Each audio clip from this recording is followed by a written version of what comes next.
Drivers, start your engines. Yeah, I got you.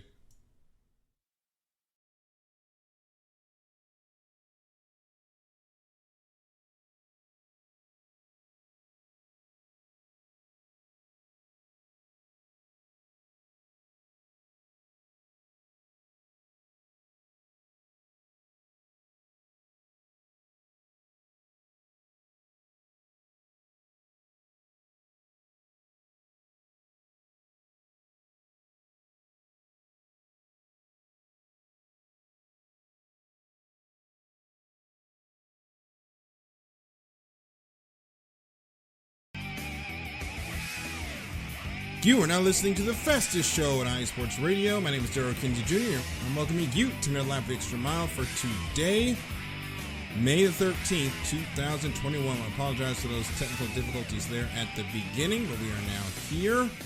Welcome into the program, and before we get any further, I got to welcome in, of course, my co-hosts, Michael Ward and Christopher Lehman. How's it going?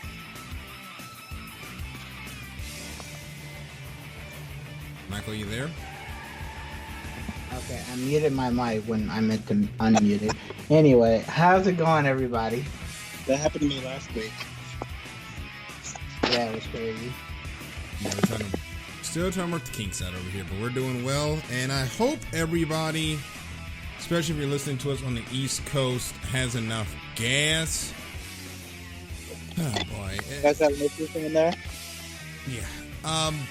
If you hadn't noticed, the whole Colonial Pipeline fiasco has come and gone. Really didn't go on long enough to, if everyone had done what they were supposed to normally, just get their normal gas usage, be fine. But folks heard that the pipeline is shut down and just went into full panic mode, to the point that 35% of the gas stations in my state, which is Maryland, don't have gas. Michael's in Virginia, and the number I think is at half. In DC, 70% of the stations are out. This is the TP thing all over again. And I don't understand how we got here. Mass hysteria. Listening to the news too much. That's how we got here. But no, up here we're doing fine. There's no shortages. I mean, I went to the gas station today. I actually put a bunch of. I went to Home Depot, bought some grass seed and a bunch of stuff, and I had my 5-gallon gas tank. And a guy pulled up at the pump next to me, and I was like, "It's for my lawnmower, I swear." And he just laughed. You don't want to look like one of the crazies. I'm just getting it for my vehicle at home. Yeah. I was like, look, you can see I got a bunch of grass seed, some weed killer, and fertilizer for the yard. Look, man, I'm just trying to cut my grass. At least you weren't one of the people that were like trying to put gas in like plastic bags. Did y'all see that this weekend or over the week? People were trying to do what? They were putting like fuel in plastic bags. Now, for those of us that didn't take a high-level chemistry class, myself included, as multiple people point out on social media, gasoline eats through plastic bags. Yeah. That it does. And they were putting this in the trunk of their car. A Florida man, of course, burned down their Hummer because of this. I love Florida men. Let me rephrase that. I love the Florida man. But no, I saw a video of a guy with a plastic 250-gallon tote on like a little utility trailer filling that thing up with fuel. And what he probably doesn't know is that gas containers are opaque because the sunlight pollutes it and gets rid of the octane. And the higher level chemistry people that are listening to this are probably like, no, you idiot, it's because of this. And I can take that criticism constructively. But Yeah, so basically by the time he'll probably get a couple fills out of that thing before it's just varnish and it's no good. Yeah. Not to mention the fuel likes to slosh around, so it's going to throw the center of gravity of that trailer off. Not to mention it doesn't have, for lack of a better word, a fuel bladder in it, so it's going to eat right through that plastic tote. Like, yep. Oh yeah, people are putting them in totes too. Yep. I saw a video with a 5-gallon bucket. What are you going to do with that gas anyway? Because after a couple of months, well, first, you're not going to need it past this weekend. B, whatever unequipped tote you've put it in, it's going to eat through, so it's going to waste gas all over the carpet, and the fumes are extremely flammable. And people just don't think yet again, and we're in the TP situation just worse. And I say all that at the beginning of the show to say, please, folks, when there's an emergency, please try your best to keep your head and don't do stupid stuff. Because the only reason the gas stations are out right now is because of panic buying and not because of the actual problem. Correct. And I heard about Daryl, and I don't know if this is true or not. Sources unverified at this point, but over the weekend, apparently on Sunday, Mother's Day, NASCAR tried to hold a race. Which might be more asinine than putting gas in a plastic bag. That is a thing that happened, and we're going to talk about that as well as some other things pertaining that race. We'll go ahead and spoil what happened. Martin Truex Jr. absolutely dominated the field, but usually this race is on Saturday night, but this year it was moved to Mother's Day during the afternoon, and what looks to be another TV decision, which on its effort did bore fruit, as some 3 million people did tune in to watch the race at Darlington, the Goodyear 400 on Throwback Weekend. But I gotta say, now for us on Mother's Day, it's a little bit more chill here. We did our stuff a couple of days before, but Christopher, you were doing your first, Mother's Day routine with you, your wife, and Henry, and you didn't get to watch anything. And Michael, I'm not sure what you did for Mother's Day, but would you want to see this race? I guess the answer would be you'd rather want to see this race on Saturday. I get putting the race on Sunday, but for those of us that have, major Mother's Day plans, this really puts a crimp in the system. Yeah. Like I said, I was off doing stuff, and I can't reasonably ask my wife to give up Mother's Day to watch the race. And so it was just a little ridiculous on my end that they decided to do it on Mother's Day of all days. It rubbed me the wrong way, and I'm not thrilled about it. That's probably the most civil way to put it. I think I didn't really hear a lot of complaints on social media. Michael, what was your view on it? On the race? We'll just have it on Mother's Day. We'll get to the race in a minute. Well, this happened on Mother's Day. I mean, I don't really see a problem with it. You can spend time with your wife and kids, and then, watch the race when everything's done. I don't see a problem with it, to be honest with you. You don't have a wife. That may be true. Michael, one day you will see the problem in that.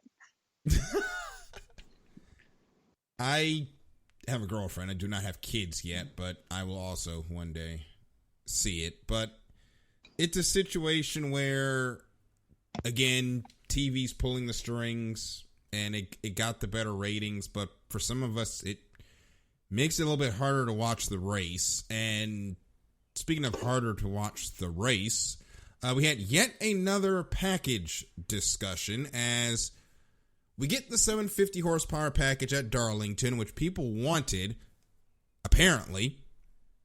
Didn't realize that. We go on Twitter with folks complaining that Martin Truex Jr.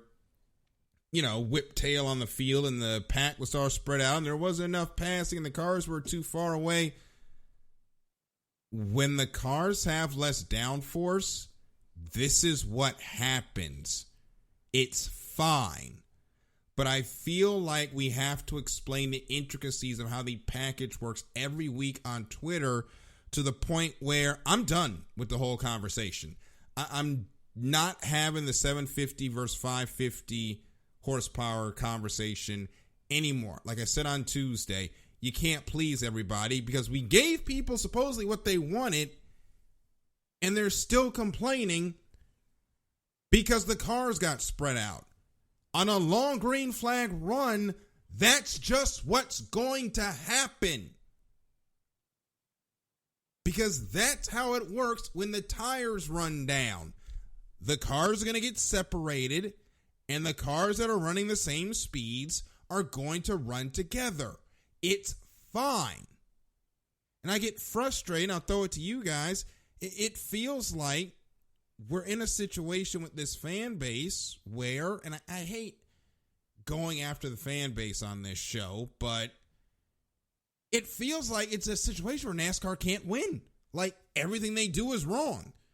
So what are they supposed to do?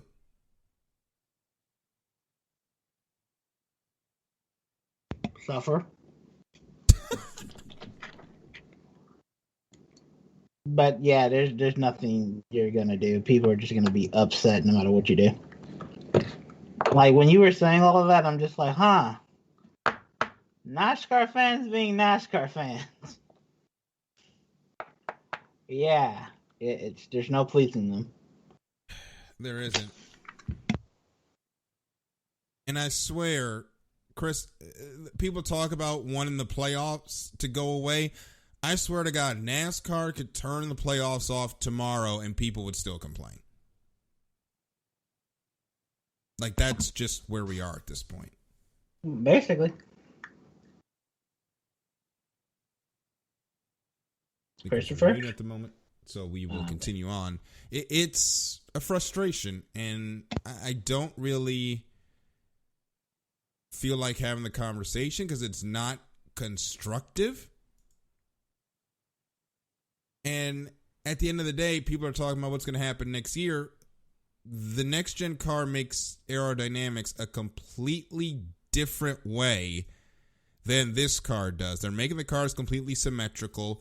You can't offset them like they do right now, so there's not going to be a lot of side force on these things. The bottom of the cars are flat, so air is going to flow through more efficiently.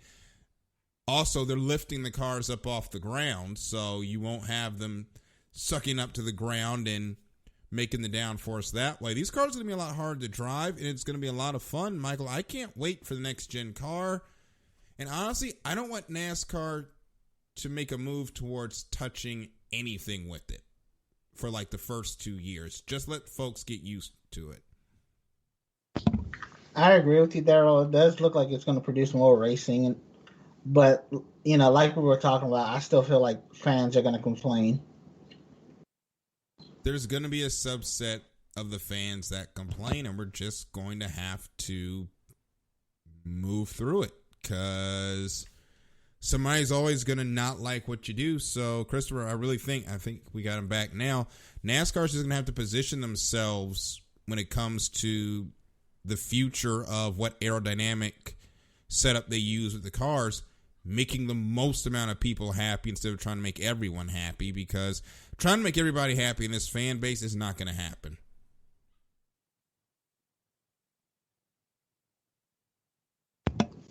I don't think we got him back, Chief.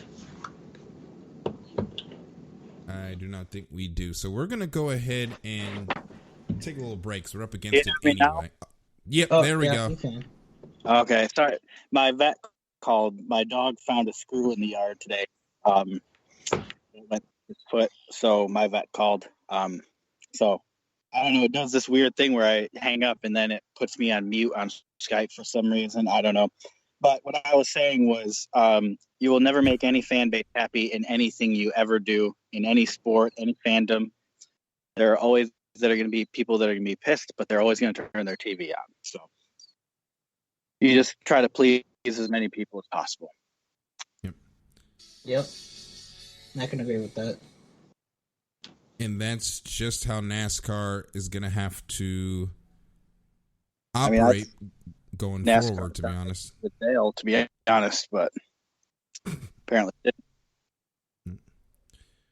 Well, folks, there is one thing that's going to make everybody happy, and that's football. And the world of semi-pro sports is unlike any other sports organizations.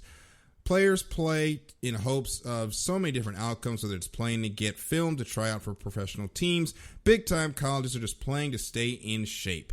No matter what, all semi-pro players have one thing in common, and that's playing for the love of the game. The SoCal Warriors have been on a quest to earn titles and give players second chances since 2017. Whether you're in Southern California or anywhere in the world, give semi-pro sports a chance. If you love your sport, you may get that second chance you have been waiting for as an athlete. Check out the SoCal Warriors on Twitter at SoCal Warriors and on Instagram at Southern California_Warriors and on Facebook at Southern California Warriors. Thank you so much to the Southern California Warriors semi-pro football team for sponsoring IE Sports Radio. And we'll be right back.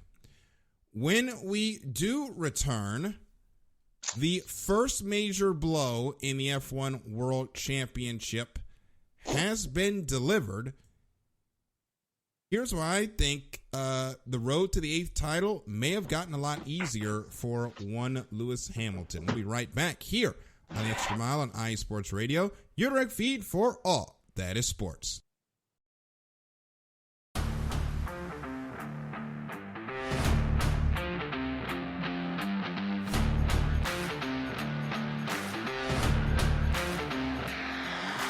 What's good, fight fans? It's your boy, Marcus Los Great, here to give you what you want. Here to give you what you need. Yeah, man. Yeah. I'm coming to you live, straight from your mama's basement with a crispy, awesome white tea.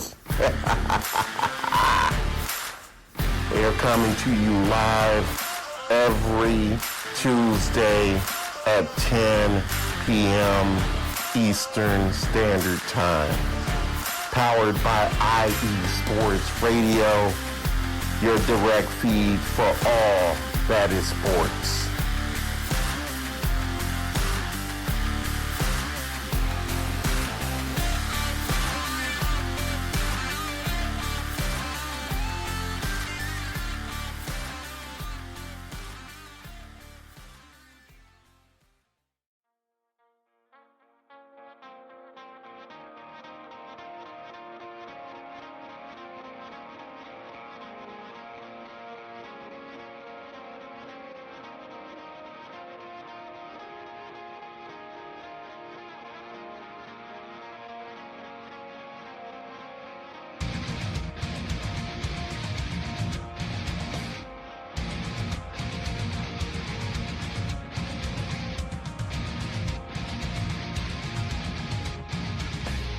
Hey sports fans, do you like wine? Well, we've got the show for you. This is Let's Wine About Sports, a show where we talk about wine and sports simultaneously. From the classic Cabernet Sauvignon all the way down to the grapes that you've never even heard of before. Oh yeah, we cover it all. And we'll talk about a little bit of sports as well. Football, hockey, collegiate, women's sports, it doesn't matter. We're going to talk about it all, and we're going to whine about it all. So join me Monday at 8 p.m. on IU Sports Radio, your direct feed for all that is sports.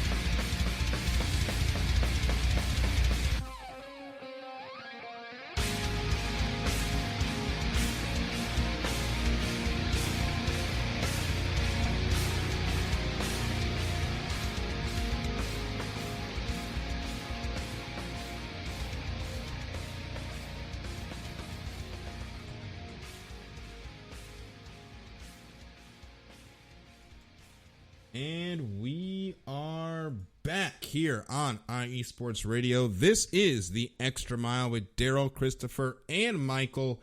heading into segment number 2, and the Formula One World Championship just had the Spanish Grand Prix, won by, I'll give you 2 guesses, and the first one doesn't count. Lewis Hamilton takes the win, but this was not an easy race for Sir Lewis.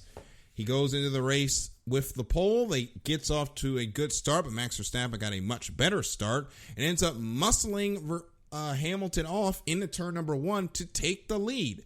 Verstappen ends up leading a vast majority of the event, but Hamilton pits mid-race for a second stop, while Verstappen only does 1 stop from the softs to the mediums. Hamilton had a second set of mediums waiting for him, ends up taking those tires, and in a replay of Hungary 2019, Hamilton on the much better tires makes short work of Max Verstappen to win the Spanish Grand Prix and take the wins advantage between them at 3 rounds to 1. Folks, this was a full package victory. This was a strategic win for Toto Wolff over Christian Horner. This was a driver win, Lewis Hamilton over Max Verstappen. You kind of get the feeling based on how Verstappen reacted on the radio through the later legs of that race that Lewis Hamilton's starting to get into his head. That is a problem if Max Verstappen wants to win the championship. Hamilton has this knack of when he is challenged, he finds another gear. When Sebastian Vettel was at Ferrari and they were going back and forth wins for wins, Lewis Hamilton never got rattled. He was able to stay there until Mercedes was able to get just that little bit of advantage over Ferrari, and he was able to extend the wins out to win the championships over him. And that was taking a toll on Sebastian Vettel to the point where at Bahrain a couple of years ago, Hamilton and Vettel were battling, and Hamilton pretty much if you remember the Intimidator mode from the NASCAR Thunder games, forces Vettel into a mistake, and Sebastian spins out. Hamilton goes on by and takes the position, and later on the victory. Lewis Hamilton, it is hard to get him rattled. And if you are going to fight him for a championship, you have to show that you have that mental fortitude. But the problem is, Lewis Hamilton has been in these type of title fights his entire career. For Max Verstappen, this is his first real opportunity at fighting for the championship. And it's starting to show. And that is a problem.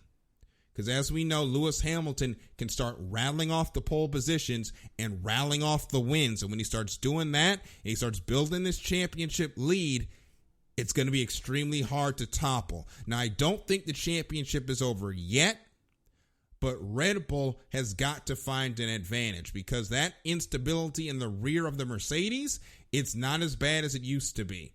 They have caught up, and they are now on parity, I believe, car-wise, between them and Red Bull. And you put Lewis Hamilton in a car that's on par with Max Verstappen, I'm taking Lewis Hamilton all day.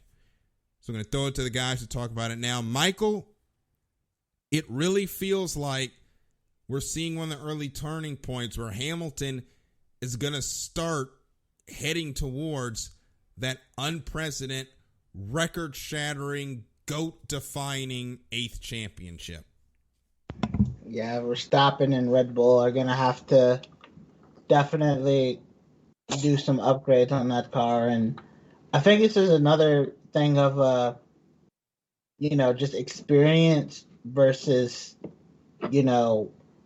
inexperience, because Hamilton, like you said, he's been in these types of scenarios many, many times. He knows exactly what to do. Verstappen, this is his first time actually going for it, and you can see the cracks in Red Bull. It's like they haven't really been able to worry about trying to win a race until the opportunity presents itself. If I was Horner, I would have picked Verstappen to cover Hamilton, but I don't know. They just didn't make that choice. I guess they believe the gap that they had over Mercedes could have, kept Hamilton at bay, but it's Lewis Hamilton. And Just sorry, I want to interrupt. Go ahead, Chris. just to add to that, obviously, when it comes to strategy calls like that, I mean, I don't think that this was as much Lewis Hamilton versus Verstappen as it was team versus team. When we see it all the time in NASCAR and really any other series, tires have a huge advantage, especially when they're fresh versus old. And I didn't watch the race, so I can't really, speak to what happened in this race. But situationally, newer tires are always going to prevail over old tires when given the chance. And then just secondly, with the mental fortitude thing, I was just kind of looking up ages quick while you guys were talking. And Lewis Hamilton signed a contract with McLaren Young Driver Development in 1998. And Max Verstappen was born in 1997. So Lewis Hamilton was blind professional when Max Verstappen was in not even, I don't even want to say, he was in diapers for years while Lewis was driving professionally, or at least, borderline professionally. So I think with the mental, it's just a 23-year-old versus a 36-year-old. And the fact that we're seeing Verstappen is, arguably the number 2 in F1. I mean, that's kudos to him for being a 23-year-old and, being the only real competitor to what can be considered the greatest of all time. And I think, if anything, that's going to speak volumes about what we should expect out of Max Verstappen over his career. Yep. And I think Max eventually, I mean, Max is only 23, and I don't want to throw dirt on the kid. It's weird calling him a kid, but he's going to have his time in the sun. But right now, Lewis Hamilton is on a level I can't even describe in all my years watching Formula One. And it reminds me of when we watched Jimmy Johnson absolutely destroy the chase. Remember that system that was supposed to stop exactly what he did? Yeah. Also, that's what it feels like. I gotta just say this real quick. There is no driver like Lewis Hamilton right now. No. Like, this man is not the same guy I rooted for in 2010. This is a whole different beast. Like, he definitely solidifies himself as one of, I'm not even gonna say greatest Formula One drivers of all time. I'm gonna say he's like one of the greatest drivers of all time. I feel like we are running out of exemplaries to say about him. Like, every race at this point, he's breaking another record that Schumacher, he's either breaking or tying records that Schumacher held or Ayrton Senna held. Those are basically the two GOATs of Formula One, depending on the generation. And now Lewis Hamilton is not just breaking their records, he's shattering their records into dust. And the worst part about these new records is I don't think there's going to be a car fast enough to break them for a very long time. Yeah. Records are meant to be broken, but Christopher, it's going to be a long time until we see a guy like Lewis Hamilton in Formula One, or really any motorsport, again. Because this is just once in a generation stuff at this point we're watching. Yeah, I agree with you. I mean, you have to look at who are the legends of the 2000s when it comes to motorsports, and you're talking about Lewis Hamilton and Jimmy Johnson. The fact that these two are racing competitively at the same, their careers are mostly, obviously there's some years where they're not racing, but you're talking about pure domination in two leagues, for a lack of a better term, or disciplines, whatever you want to call it. We are watching history with Lewis, and we watched history with Jimmy. And I think it's going to be another at least decade or two before we see anybody, pulling off back-to-back, even 3-4 times in a row championships. I don't really see anyone coming up through the ranks that's going to pull it off. So, like you were saying, generational. It's people stop and think about the history that you've watched with Jimmy and Lewis, and it's just incredible that we got to see this. I mean, look at all the great NASCAR drivers that are Hall of Famers in the Jimmy Johnson era, and we're going to talk about Red Bull side of this in a minute, that are only going to go into the Hall with like 1 or 2 championships. Like Brad Keselowski's probably going to get into the Hall of Fame on 1 championship. Danny's definitely going with possibly 0. Yeah, Kyle Busch only has 2 championships. With everything he's done. Kevin Harvick's got the 1 championship. Martin Truex Jr., the 1 championship. We're going to be telling stories of what Jimmy Johnson altered the history of NASCAR. And I feel like that's what Lewis Hamilton is doing right now in Formula One, because there are so many actually good and talented drivers in that midfield that just aren't getting the wins and aren't getting the podiums because A, the Mercedes is too good, and with Lewis helping to give the feedback to build that Mercedes, they've built a car and a driver combination over there in Formula One that is dang hard to beat.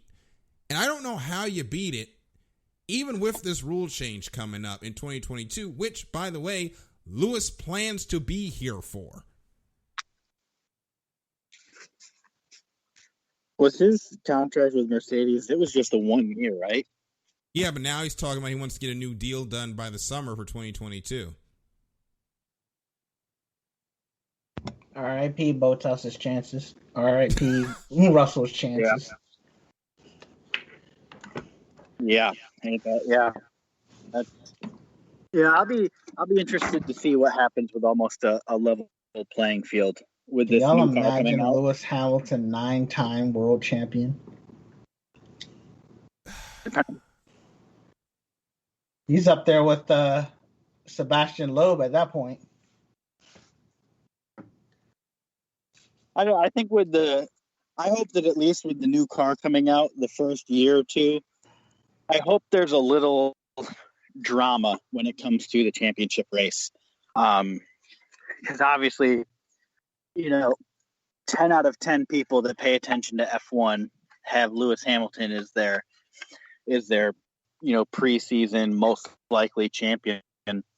And it'll be fun especially if that first year, if it really comes into the last race where the championship is being decided and it's really close. It'll be fun to see, what they do in the off season between years 1 and 2 of this new car. Yeah. Would definitely like to see the racing being much more closer. We hope.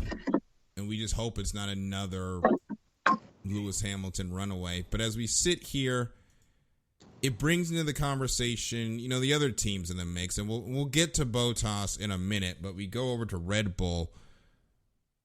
They just got beat on Sunday. I mean, they had the advantages and still got beat. I'm not sure what they can do. You don't want to start throwing too much money into this car with the radical rule changes that are coming in 2022. So you've got to start working on that new car soon. But you came into this year thinking you were going to jump on the Mercedes, and it's just not happening except for Bahrain, which apparently Mercedes was not as far off as we thought there. That has got to be demoralizing for this team. Yeah, it's demoralizing. And honestly, like you said, they can't really do too much to this car with 2022 on the horizon. So it's just like, do you keep trying to develop the car and try to beat them, or do you just hold the L for another year? If it was me, I would just say this year the point gap's already there. I would just say let's focus on getting the jump for next year. So you would just hold the L? Do what we need to do to be competitive. Ideally you could get 2 cars, if you could get your two cars, 2 and 3 in the standings, I think that would be worth fighting for. You're not getting the win, but 2 and 3 still brings in the money. So this year's not totally lost, but I'd say let's work on next year. Yeah, because those new cars are definitely going to need a lot of attention. I also think you have to start at some point thinking about next year. I mean, Haas just came into the season saying, look, we're punting. We'll see y'all in 2022. We might not be here in 2022. Yeah, it's another story for another day. Ferrari's already said they basically put 95% of their efforts into 2022. And that's just what is publicly known. I think everyone right now is just trying to get through this season with what they've got and then moving on to the new regulations next year. I think that's a good idea, but yeah, it's going to be tough for Red Bull. But then again, they have been stealing Mercedes' engine stuff. So who knows? Next year, they might come out swinging. We'll see. But it takes a long time to build a reliable F1 engine. Oh, yeah, definitely. But on the other side of this, speaking of demoralizing, let's talk about Bottas. This guy came into this year, somebody got him hyped up, and I don't know what they got him hyped up on, but they've got Bottas coming in thinking he was going to challenge for the world championship, and quite frankly, that has not happened. The team tried to egg him on several times when Lewis Hamilton was coming up through the field to try and get a move on and chase down Verstappen because he had the better tires and just couldn't make any headway into, at one point, was an 11-second gap by Verstappen. So they tell him not to hold Lewis Hamilton up, who's with much fresher tires. What does he do? He holds Lewis Hamilton up. Now, I get it. You're in Formula One. You're trying to show that you're the best. But the driver one, driver two dynamic at Mercedes has long since been known. It's Lewis Hamilton's team. You are the number two. Especially when you've had the chances when Hamilton was not in the car and you just couldn't get anything done with it. When George Russell at the Sakir Grand Prix jumped into that car and nearly won the race that should have been a shoo-in for Valtteri Bottas, who has spent years in Mercedes equipment, that proved Hamilton is the number one, Bottas is the number two. Now, Bottas came into this season drinking on some crunk juice thinking that he's actually the number one. That's not how it works. And you see that move, that could have been disastrous. And I'm pretty sure we were at Spain. Toto Wolff had Catalonia 2016 nightmares come back. Mm-hmm. But I get what Bottas is trying to do. At any other team, he'd probably be a number one. But you're in the seat and the GOAT is in the other garage. You just got to do the job, unfortunately. And I don't think he understands that. And that might cost him a seat going forward because George Russell is getting antsy in that Williams seat, and he is not going to be there forever. Yeah. It's funny, Daryl. You remember when Bottas first was announced for the seat, and you know how hyped that was? Everybody was. I thought he and Hamilton were going to trade wins like Rosberg and Hamilton did, but no, I guess Catalonia 2016 really shook the structure because they don't want another repeat of Hamilton v. Rosberg for seasons on end, which I think it was a great rivalry, but the team didn't, so they just want him to be the number two, which isn't ideal because I feel like you should just let him race, but that's just me. It's hard, and it's not even just Catalonia 2016. It's that entire 2016 season where Rosberg was just playing bumper cars with the Mercedes. And if Ferrari had anything close to a competent car that year, they probably would have won at least the Constructors' Championship. And Rosberg doesn't win that championship if Hamilton's engine doesn't grenade at Malaysia. But that was a nightmare season internally for Mercedes. That season ended a friendship. Rosberg and Hamilton were friends back to karting. They ain't friends anymore. That whole team dynamic, Christopher, it's something that in Formula One, yes, the rivalry between teammates is healthy, but it just got ugly, and I don't think Mercedes wants to see that again. Yeah, there is a huge difference between competitive and toxic. And, being the number two too long, I completely understand the desire to be number one or, even share, be considered more equals than the number two. But, you get to the point where your partnership becomes toxic, not productive.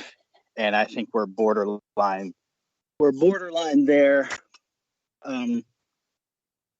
So I didn't watch the race, so I don't really know the specifics of what happened, but just from a personal experience, how I would feel in his shoes, I understand where he's coming from. But you play your role. He's 36. He's only got a couple years left. You do what you have to do to keep the boss man's happy, and eventually you become number one in that seat. And he just, he's not playing the long game. Yep. Hamilton is, he's only got a few years left. He's trying to, build this legacy before he goes off to be Mr. Political Activist, Change the World guy. And he's kind of doing both right now. But, it feels like political action is calling him. I dare say maybe political office in Britain. I don't know. We'll see. I don't know if Hamilton wants to deal with all that. I mean, it can't be any worse than the Formula One politics, to be honest. But we'll see what happens. But Bottas has got a decision to make. Does he want to stay at Mercedes? I think is going to be the next question, because yes, it gives you the best chance to win races. Except for when you realize the guy that over there is one of the best drivers of all time.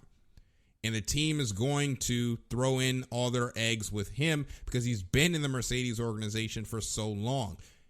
Do you think he goes out there and tests the waters and maybe see if there's a mid-pack team that can be built up into a contender that he throws in with? Yeah, and I think I don't think that it would be advantageous for him not to explore his options. I mean, you're talking about the best team in F1, but if he's really, discontent with being number two, why not talk to, I don't know, Red Bull when Verstappen inevitably hops in a Mercedes car, or I don't want to say Williams, but yeah, I think that it would be advantageous for him to explore his options and see what's out there for being a number one. Michael, where do you think he can go and really be successful? Because really of the top level teams, I think everyone's pretty much set with their contracts for a good little while. I don't think he will retire. I think he'll he's going to have his own team. He's going to have his own team somewhere. But I feel like he'll just expand his operations in other places. Like, maybe Mercedes want to actually start a NASCAR team, and then he goes to America and he starts, laying the seeds down there. I think he's just going to become more like a a motorsports sports person, or he just might go and do music, or become a activist. He's the world's kind of his oyster at this moment. If Mercedes started a NASCAR team, I would love to see him bring European drivers to get in the cars for the first year. I think that would be so fun. I could see Lewis coming over to do it just to do it. Yeah, let me just win a NASCAR championship. Screw it. What would be, and I know that this would dash your guys' dreams, but it would be fun to, if for some reason, if Lewis lost, didn't get a championship and he was at 7, if him and Jimmy both came back for one season in NASCAR. That or if would they both be a lot did one of fun. Season in I would honestly full season in F1 or Indy. Mm-hmm. Christopher, I would honestly like to see Lewis Hamilton versus Jimmy Johnson in like their prime. That'd be that'd be a great battle to see. I think a lot of people would pay a lot of money to see that. But we're going to take a quick break. We're going to come back. We're going to preview this week's races and give you our picks in nearest the win. We'll be right back here at the Extra Mile on IE Sports Radio, your direct feed for all that is sports. Attention, all sports fans. If you're someone who wakes up each morning with lists of sporting events to go along with your to-do list for the day, then you just might be a diehard. The world of sports is as vast as the ocean is deep, including the major leagues, the minor leagues, the college, and everything in between. This is me, your boy Larry B of IE Sports Radio, welcoming you to join me every Monday evening at 4 p.m. Pacific, 7 p.m. Eastern on The Defining Moment, a show that focuses on what really matters in the sports world, sports themselves, and nothing outside of them. Once again, tune in for The Defining Moment with me, your boy Larry B, every Monday evening at 4 p.m. Pacific, 7 p.m. Eastern on IE Sports Radio, right here on Spreaker.com. We'll see you there.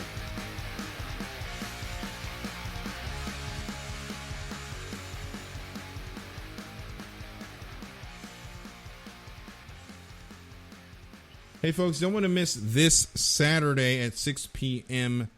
I believe it's Pacific time. I'm actually going to check real quick before I get this wrong, but you do not want to miss 6 Eastern, actually. iSports Radio turns 7.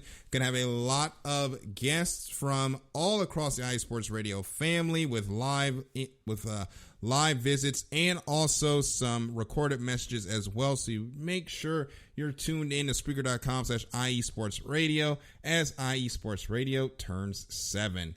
I'll have something recorded for that as well. And as we are back here in the episode, this is a fun little fortnight we're about to get into with IndyCar as we are finally back at the sports holy grail of Indianapolis, Indiana.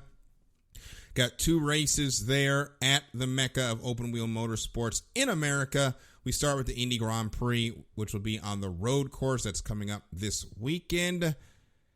And Michael, I wasn't warm to the idea at first of this race.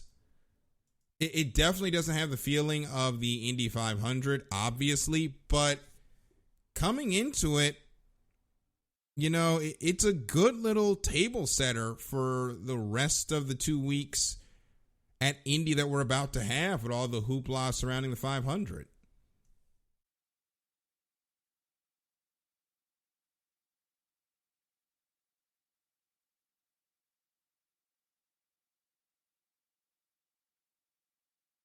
And Christopher, what's your thoughts on the, using the Indy road course? A lot of people thought it was sacrilege for the open wheel cars to do anything but the oval there, but this race is really built up to be, the main opening event of the month of May in Indy.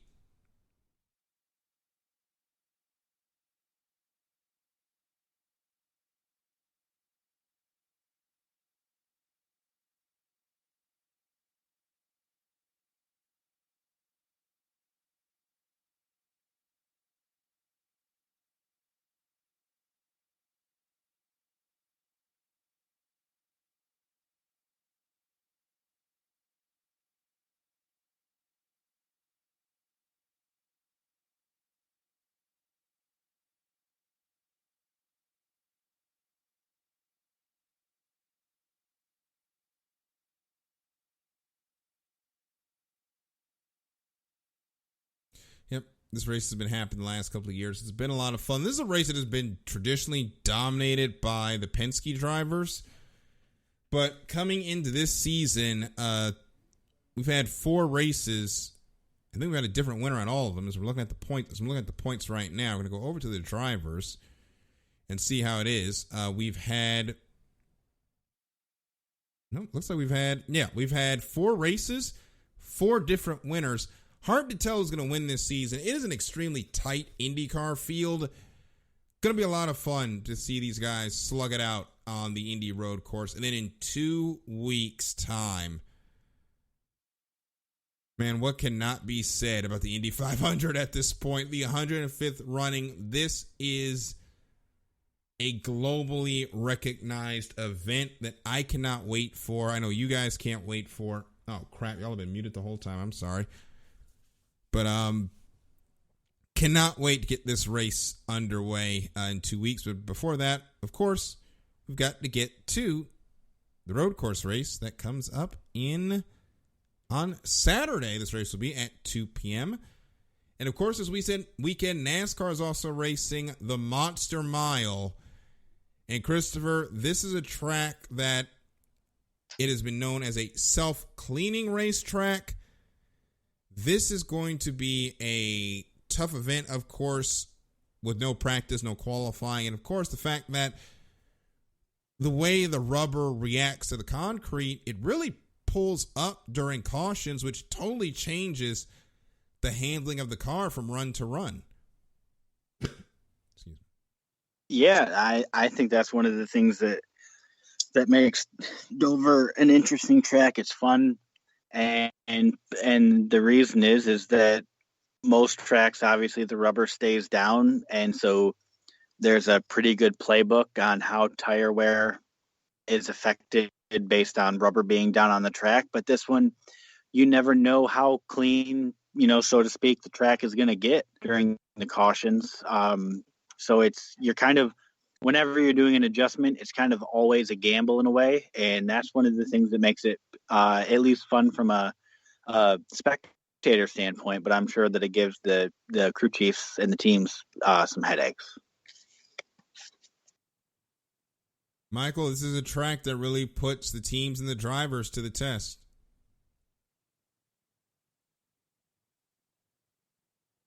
Sorry about that. Yes, it is, Daryl, and it's definitely going to be one of those races where they're going to have to be on the limit all the time, and I think it's going to be down to the driver at the end of the day.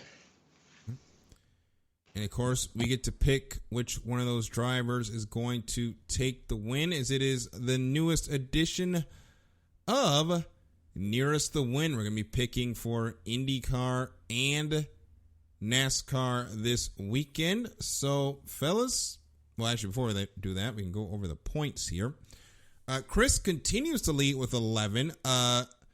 Myself and Michael are tied at 9, and I'm pretty sure this is the first time since we've done the game, since we've added more people, of course, where the principal hosts of the show have been in the top 3 positions, which is, honest to God, a miracle given our picks. So it's Chris leading the way.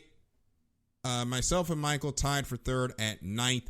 Taryn is in 4th with 7.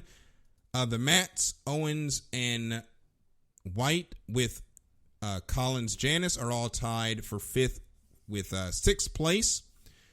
We have to go down now to 8th. Tied for 8th is Pierre and Seth with 5. 10th is Couch, and 11th is Larry. The numbers work out that way because of all the ties, of course. I hope I got those numbers right. So, going into this week, we're picking Indy. We're picking Dover. Boys, who you got? You can go first, Michael. Indy and Dover. For Dover, I want to go with I really want to go with Denny Hamlin for Dover. And Indy, I want to go with Willpower.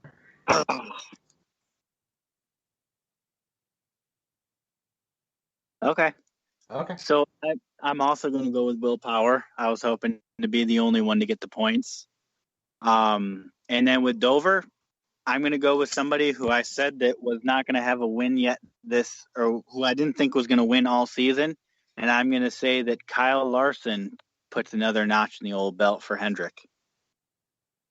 Well, I'm going to sweep in and take those points for the Indy GP because I'm going to take Simon Pagenaud to win on Saturday. And for Sunday, well, this guy has a bunch of home tracks. This one is his closest home track. I'm taking Martin Truex Jr. to take win number 4 here at Dover. And I'm totally not saying that because I was at his rain-delayed career race win number 1, which happened all the way back in 2007. Actually skipped some high school final exams to go to that race, but I was doing good with my grades, so it didn't really matter. But that is the checkered flag for this episode. Remember, guys, Michael's at Michael_Ward25. Chris is at Fiji Sims. I'm at DK Jr. 12. Folks, if you love listening to us ramble on about racing, check me out on Tuesday where I do a 30-minute version of talking about the entire world of motorsports on 2Y Tuesday on WBGR Sports. Make sure, of course, you keep it locked to our Facebook, Instagram, and Twitter pages here at IE Sports Radio. And make sure you also check out IESportsRadio.com. And if you've missed any episode of any IE Sports Radio show, make sure you check our episodes out wherever podcasts can be found. And also check out IE Sports Radio on YouTube, where we have a repository of all the previous episodes here on IE Sports Radio. And of course, it is the 7th anniversary of IE Sports Radio coming up on Saturday, 6 p.m. Eastern. Make sure you check out that show. There'll be a lot of recorded and live guests for that show. Cannot wait. I cannot wait for this racing weekend as well. But that's going to be the checkered flag for this episode of The Extra Mile. For Christopher and Michael, I'm Daryl. We will see you at the next green flag. Good night, everybody.